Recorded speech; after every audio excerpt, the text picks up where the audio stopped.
This week on 52 Weeks of Why, my guest has a mission and a goal and a job that is so near and dear to my heart that I was really excited when I got introduced to her and that she agreed to be on the podcast because it's such an interesting story to hear what she does for a living. I don't want to spoil it, so I'm going to stop there and just read a quick quote from Earl Schoaf.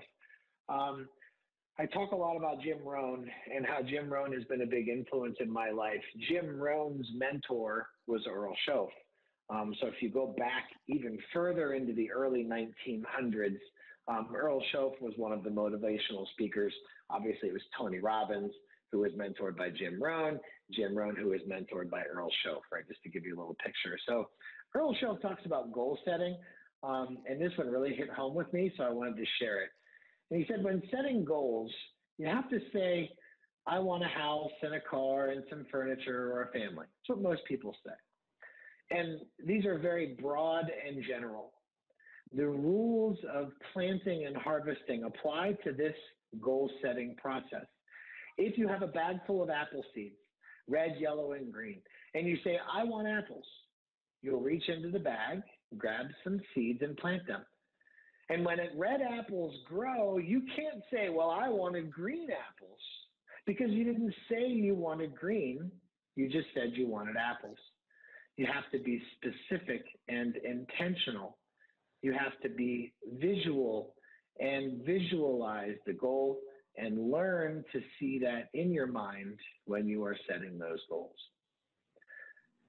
I have always struggled with goal setting my whole life. I always knew that I just wanted to be better every single day. And in that journey to be better every day, it was always very small micro goals. And in setting long-term, 5-year, 10-year, end-of-year goals, I did exactly that. I would say, I want a house.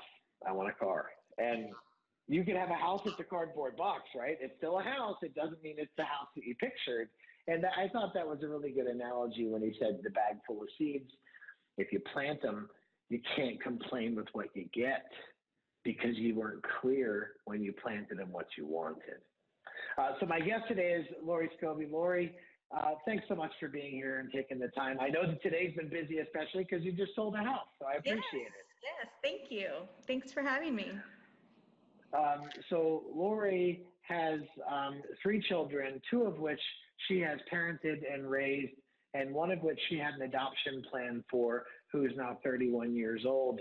And this is why I thought it would be so interesting to have Lori on the podcast to discuss this idea of adoption and adoption plans and being a birth mom.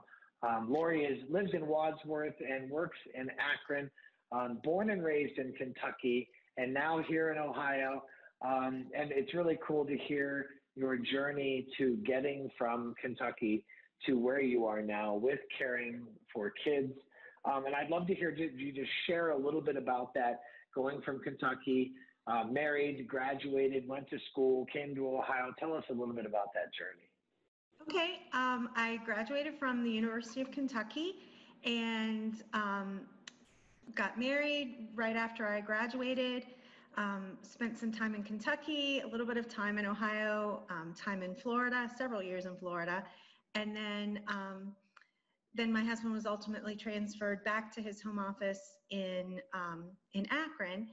And so we settled there and have been in the Ohio area for 14 years now. So I spent 15 years in Florida as well. And lived in Georgia and in Texas for a little bit. I kind of did a little jog in my late teens, early 20s, traveling around.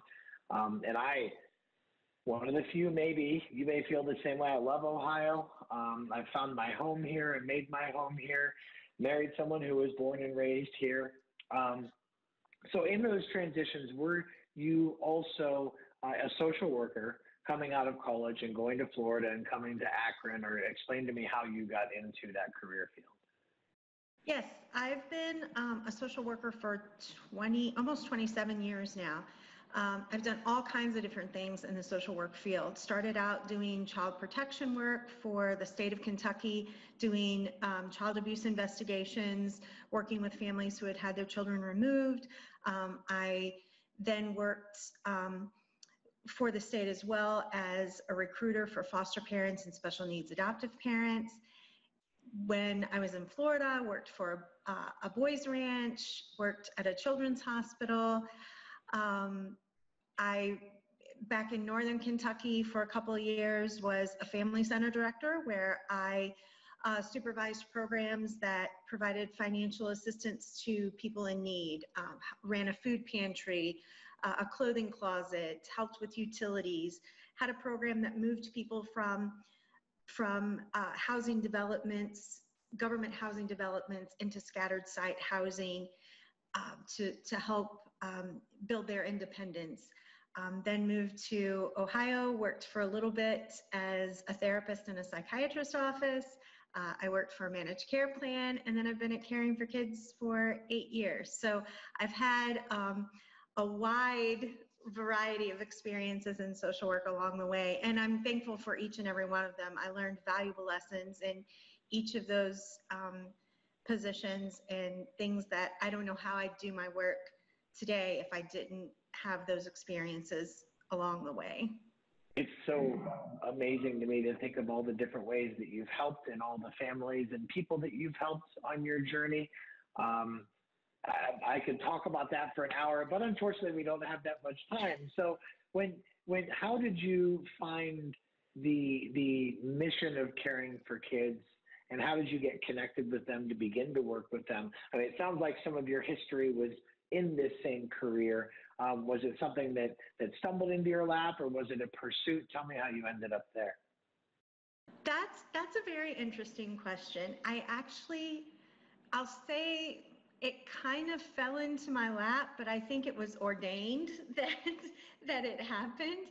I had actually been out of social work for a couple of years, was still in social work, but doing some volunteer things, and had decided that I'd like to get back into something more formalized. And so I had enjoyed writing adoption home studies in the past. So I spoke to one of the other moms on my daughter's softball team who I knew was an adoption attorney. And I said, hey, I'd kind of like to get into writing adoption home studies, just to do that part-time. Do you know anybody that I should contact? And she said, well, do you know Jill at Caring for Kids? And I said, Jill Davies? And she said, yeah. And I said, well, I don't really know her, but I met her a couple of years ago when our daughters were getting their hair done for homecoming, and I've carried her card in my wallet for 2 years, but I never thought to call her. And she goes, yeah, that's who I'd recommend. So I called Jill and scheduled an interview, met with her, and decided really for the first time in a 20-plus year career to share with her the reason that I wanted to get back into adoption work. And that was because I myself had made an adoption plan for a daughter that I had had when I was a freshman in college, and that experience had impacted my life in ways that I had never expected. And just told her that I felt it was my passion to be in this field, and just wanted to get back into it. And she said, well, we have a birth parent counselor who is pregnant. She was planning to come back to work after her baby was born. Now she's decided not to. Would you be interested in doing full-time birth parent work? And in what was probably one of the most important, yet one of the most unprofessional moments in my career, I started sobbing at her desk and said, yes, this is exactly what I want to do. This is exactly what I'm supposed to be doing. This is the reason that plan 20 plus years ago had to happen for me, was so that I could learn the things that I needed to do and then help other women who are considering the same decision. And so I took the job as a birth parent counselor, and then have had opportunities from there to grow in that position to where I now do retreats and support groups for other women who have made adoption plans. And so not only do I get to help them decide if that's even a reasonable plan for them, I get to help those who choose that plan be able to survive that decision, which is the best way that I can describe that. I think you're right. When you're carrying around a card in your wallet for 2 years and don't even know why you're carrying around that card, and then the name gets dropped in the very moment when you ask a question, and there it is, the card that's been in your wallet for 2 years. What an amazing story. Right. So do you know, I'm just curious, how many children you have helped move into new families with new parents? In 8 years, I'd say, me personally, not just our agency, but me personally, probably at least 50, maybe, Wow. maybe more than that. So, yeah, I never really thought about it like that. I mean, I just do what I do every day, and you don't think about, wow, that's 50 children and 50 families. And it's not even really just 50 children and 50 families. It's the start of generations of people that, you know, that one opportunity to work with them will change generations of their families. So that's kind of right. I love it. It's such a powerful story. And I know if we go any further, we're probably going to get into the why. So I want to go right into your why, and maybe we'll double back and I'll ask some more questions about this because it's so interesting to me. And when we were discussing this, you said you haven't really ever been in a position where you've had to articulate your why. So I'd love to hear now you share with us, with all of these experiences, what your why is. I want to provide for women who are in my situation, and by my situation, I mean an unplanned pregnancy when I was 18 years old, or at any time in their lives, but women who are facing unplanned pregnancies. My why is to give them the truth and to guide them, because I never really got that. And because I never really got that, I know the impact that has had on my life, on my relationships, on my well-being at times. And the reason that I think I didn't get what I needed was because there was a lot of shame and guilt surrounding my decision to make an adoption plan. And that shame and guilt was completely unnecessary. There's absolutely no reason why a woman who's considering making an adoption plan for her child should feel any sort of shame or guilt in that. That's an amazing parenting decision. But because I didn't get that, my why is just to make sure everybody else gets it, because I didn't. And if I didn't get it, I can't even imagine what my life would have been like, how different things could have turned out for me had I just had better information and been given more opportunities. So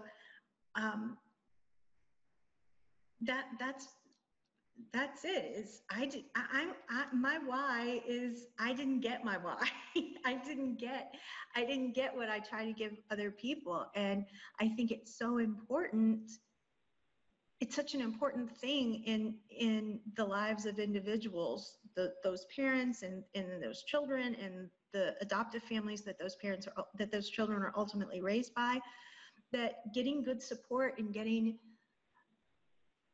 good information, because you can't make good decisions unless you're given good information. And women who make adoption plans are some of the greatest moms in this world. I truly believe that, because they make a decision to to basically break their own heart in order to do something better for their child and to give their child what they believe their child needs. And as humans, that's not how our brains work. Our brains are designed to protect ourselves from harm. And so when we make decisions that actually hurt us, we're going against the workings of our brain. But we're doing that in this case because accepting that pain means we withhold those difficulties and that pain from our children. And great moms do that. And so women who make adoption plans need to understand that. They need to understand that they are great moms and they are great parents, and no one should ever be able to take that away from them. And so if I can be just one voice saying to them, hey, look, you're awesome. This is the hardest thing you'll ever do, but doing what you believe is right for your child is what you're supposed to do as a parent. And we need to shift that, and we need to make these women feel good about the decisions that they're making. Thanks so much for sharing that. It's so amazing to me how real life changers and people who really make a difference, a lot of times it's based on an experience that they had where they found a gap. And the gap is a gap in steps to success, a gap in steps to sobriety, a gap in steps to emotional independence. All of these, so many people that I've spoken to, they have become motivated out of some injustice, may not be the right word. They became motivated out of something that they experienced that didn't go as well as they thought it could have. And they have now found a way to improve on that, and that becomes their why. They now have a mission because of an experience they had where they found a gap, and they then tunnel in on that and make that their entire focal point. So I want to make sure I rephrase this right. You want to be sure that expectant mothers of unplanned pregnancies receive the emotional, mental, and physical support that they need while being educated about the decisions that they can make regarding adoption. Yes, and then take care of them after they make that decision, and make sure that that they feel supported and that they feel like this was a good decision, and that they don't carry around shame, and that they're given opportunities to get to know other women who have made the same choice and learn and grow from that tribe of women. Why is it important after making a decision like that to continue to receive support? Because no one else in this world understands what it feels like to make this decision and walk this journey unless they've walked it and made the choice as well. No one can fully understand what this is like until you meet someone else who's done it. So many people in this world think that because we made a choice about making an adoption plan for our children, because we chose that, then why should we grieve that choice? Why should we grieve that loss? It was a choice that we made. Yes, it was a choice, but it was a choice to separate ourselves from the thing that we're supposed to not be separated from, our child. And we did that because we believed that that separation would ultimately be beneficial to our child. But that's a huge loss, and that's a huge ache that doesn't just go away. It's really uncomfortable for other people to talk to birth parents about their adoption plan because they know it's so emotional, they know it's so hard. So most people in this world will back up from that and say and think, well, if I just don't say anything to her, then I won't upset her, and I don't know what to say, so I'm just not going to say anything. I don't want to make it weird. I don't want to make it harder. But what that actually does is that avoidance is what makes it harder for moms, because that puts us in a position of thinking, okay, we don't want to make anybody else any more uncomfortable than we already have. If talking about that is uncomfortable, we just won't talk about it. And when we don't talk about it, when people experience loss of other kinds, particularly around death, which is the loss of a child to adoption is similar to the loss of a child through death.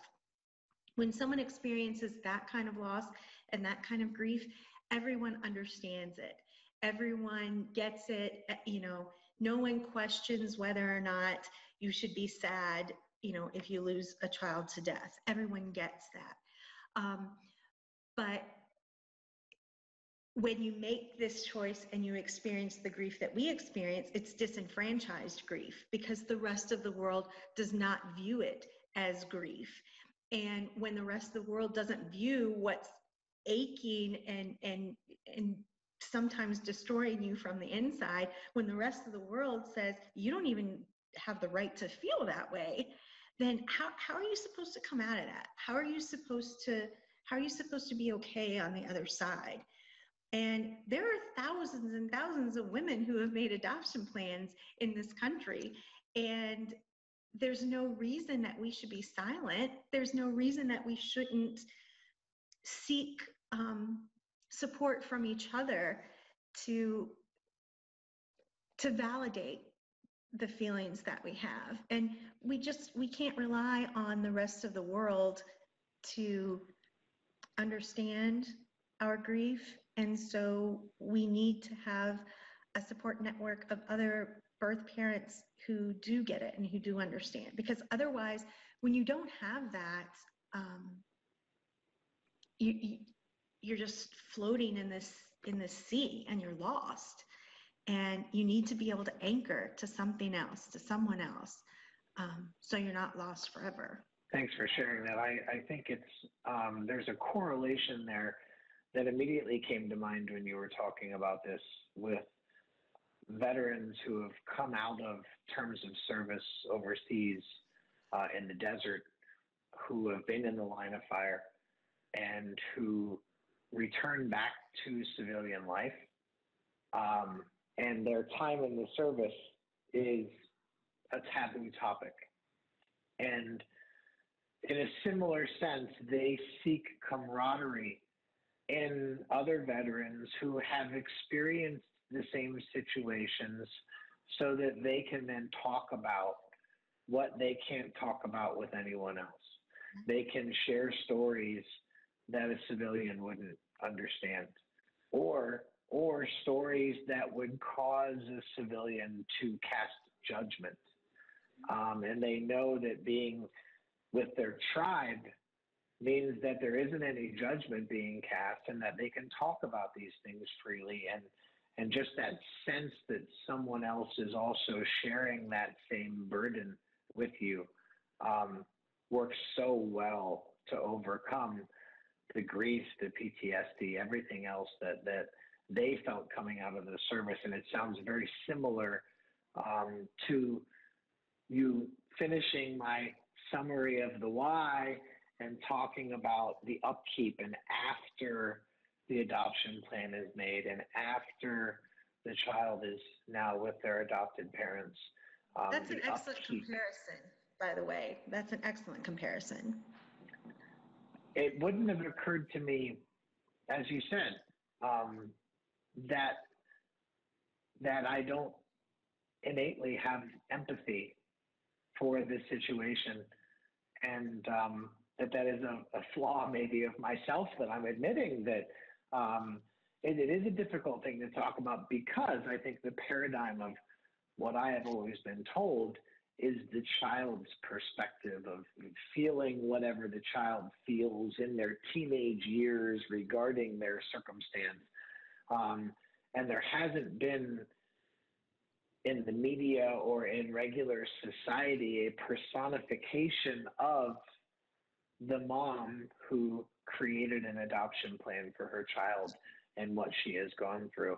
And it is, like you said, they are demonstrating qualities that the best mom in the world would demonstrate. And that's a really good statement to say. So with this being your why, is this something that you wake up every single morning as a part of a morning routine where you get up and say, this is what I'm going to do today, and every morning this is your motivation? How does this why impact your morning mindset and when you get the day going? Yeah. And I never really thought about it like that as part of a routine or anything, but what I have thought about for particularly the last few years is that, and I do think about this, is every day I'd like to change one person's misconception about one thing about adoption. And if I can do that for one person, for one thing every day, and then those people will in turn pass that information on to just one other person, then maybe I can make a ripple and I can make some change in the adoption culture. And if I can do that, if I can just make a ripple and make people think differently about birth moms, or about openness in adoption, or about the need for post-placement services, or any of the things that I'm passionate about, if I can just ripple some changes, then at the end of my life, I can look back and say, yeah, I did what I was supposed to do. I don't have to change the whole culture of adoption, because that's huge. I can't do that.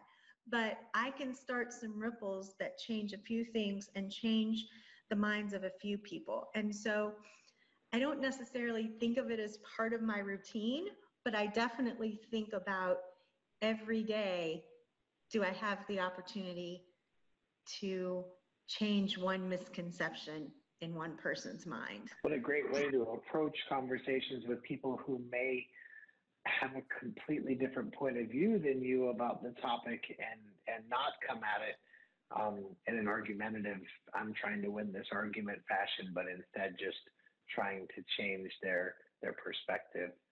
So if we go back to, I mean, you've been in social work for such a long time. If we go back to you, 17-year-old Lori, do you have inclinations of memories of things back then? Well, I guess this would be after you experienced creating your own adoption plan. I should clarify that. After you created your own adoption plan, did you know right off the bat that you had found a gap and that you were going to make it your mission to try to help other moms who had unplanned pregnancies, prevent them from going through the same thing that you experienced? Was it right away, or was it something that took years of social work to arrive at? No, I would say that it wasn't right away, because right away, I just wanted my own pain to stop. And I guess I knew that I wanted to use this experience in some way to help other people. I wanted to use it for the good in some way. Never, ever, ever would I have imagined that I would be doing what I'm doing now. Never did I imagine that anyone would want to hear my experience and find any value in that. I never imagined that I would speak at international adoption conferences. I never imagined that I would facilitate retreats. I never imagined that other women would look to me as an expert in anything. So I had no ability to conceptualize that at the moment. honestly, right when I made my adoption plan, I just wanted to stop hurting. I wanted to move past um, the embarrassment and the shame that I felt I had brought upon my family. I wanted to move past shame that I felt myself. I wanted to keep this secret. I wanted to just pretend that this never happened, which is actually what people tell lots of birth moms. Just, move on, pretend this didn't happen, pick up your life and move on, which I guess sounds like good advice at the time. It's actually horrible advice. And I tried really hard to do exactly what they asked me to do. I was really good at it right up until the point that I wasn't. And when I wasn't, was the point that I realized I never should have even been trying to pretend this didn't happen. That was probably the most unhealthy thing I could have done for myself. So no, at that moment, I never would have imagined that that this would be what I was doing, or that this would be my why. It's so cool to me to hear you say it that way, because you can look at other people who are being given the same guidance and say to them, see that road that they're telling you to go down? I went down that road already. And let me tell you how that ended up for me. Without an implication that maybe it will or will not work for them, but at the same time, the voice of experience allows you to say, I did that. Let me tell you what happened to me, and let me offer you an alternative to that. Let me create another road for you that you can potentially go down that you may or may not know exists, right? And that's the true definition of being a life changer and being a difference maker, is being that person that shows someone a path to improvement, betterness, wellness that maybe they were unaware existed, and that you only discovered out of your own hardship by going down the other road. Very powerful stuff. I'm sorry, my mind is moving so quickly. I'm trying to digest all the questions I want to ask, but I want to be respectful of your time. And I believe that you have conveyed your message, and you've successfully changed my perspective about it just in this interview. And I hope that other people who are listening feel the same way. And before we wrap up, do you have any final thoughts, anything that we haven't touched on? Well, I told you before we started that I could talk about this for hours. So I think my final thought would just be, thank you for giving me the opportunity to accomplish, hopefully, what I set out every day, is to change one person's misunderstanding of one thing about adoption. So I hope that I've done that today. And if I have, then today is a success. I'll mark a check on my calendar for today. I believe that if nothing else, the comparison, I've learned the questions that are appropriate to ask a veteran in an effort to engage them in conversation. Not, did you ever kill anyone? Which is the first civilian question, which is the absolute wrong question to ask, right? And I think in the same sense, what you've done is opened up my mind to the idea that this same situation is not something that you scoot under the rug and don't discuss with people, that it is something that you can legitimately help a person by opening up a conversation to discuss it. And always, you can chime in on this and always ask permission if this is something that's open for discussion. Is that something that you're open to talking about? Right. Because there are veterans who say, I don't want to talk about it, let's move on. And you respect that. And in the same sense, I would imagine that a birth mom, some of them are at different stages of dealing with what they have done, and some of them may or may not want to talk about it. Absolutely. Thanks so much for your time, Lori. I really appreciate it and really support your mission, and would say again that today your mission was a success. Thank you. Thanks. I appreciate it.